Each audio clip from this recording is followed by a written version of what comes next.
Sachin police ने गांजे की बिक्री करते एक आरोपी को रंगे हाथ पकड़ा। Surat no drugs in Surat city अभियान के तहत सचिन पुलिस ने बड़ी कार्रवाई करते हुए एक व्यक्ति को गांजे की बिक्री करते हुए गिरफ्तार किया है। आरोपी फुटपाथ पर खुलेआम गांजा बेच रहा था, तभी पुलिस ने उसे पकड़ लिया।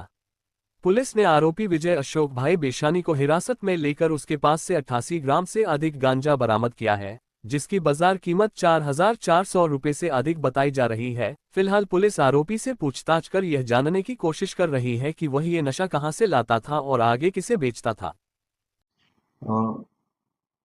નો ડ્રગ્સ ઇન સુરત સિટી અભિયાન અંતર્ગત સુરત શહેરના માનનીય પોલીસ કમિશનર શ્રી અરુપમસિંહ ગેહલોત સાહેબે આ અસામાજિક પ્રવૃત્તિ એટલે ડ્રગ્સની અસામાજિક પ્રવૃત્તિ સાથે સંકળાયેલા આરોપીઓ વિરુદ્ધમાં એક સ્પેશિયલ ડ્રાઈવનું આયોજન કરવા માટે જરૂરી સૂચના અને માર્ગદર્શન સબોર્ડિનેટ અધિકારી અને કર્મચારીઓને આપેલ હતી.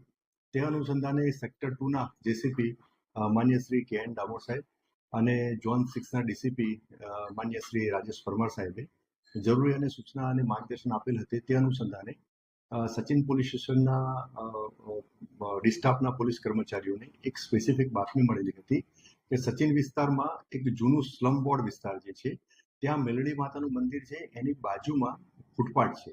ત્યાં ફૂટપાથ ઉપર એક ઈસમ ગેરકાયદેસર રીતે ચોરી છુપીથી ગાંજાનો વેચાણ કરે છે.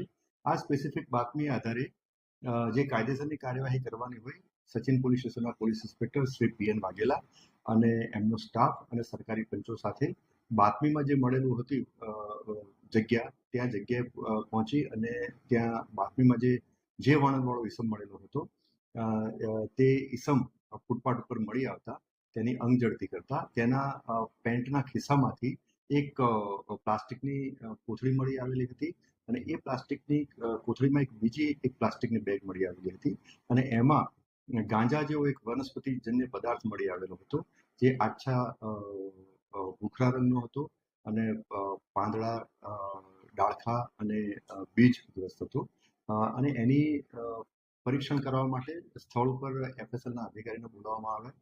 એફએસએલના અધિકારીશ્રીએ પ્રાથમિક નિરીક્ષણ કરતા એમણે આ જે વનસ્પતિજન્ય પદાર્થ ગાંજો હોવાનું એમને અભિપ્રાય આપ્યો. જે અનુસંધાને આ જે ઈસમ કે જેનું પૂરું નામ વિજય અશોક બૈસાની એનું રહેવાસી જે છે અંબિકાનગર પારડી કણદે સચિન સુરતનો રહેવાસી છે અને મૂળ એ જે છે એ તાઉખેડા સ્કૂલની બાજુમાં ગામ તાઉખેડા તાલુકો જિલ્લો નંદુરબાર મહારાષ્ટ્રનો વતની છે.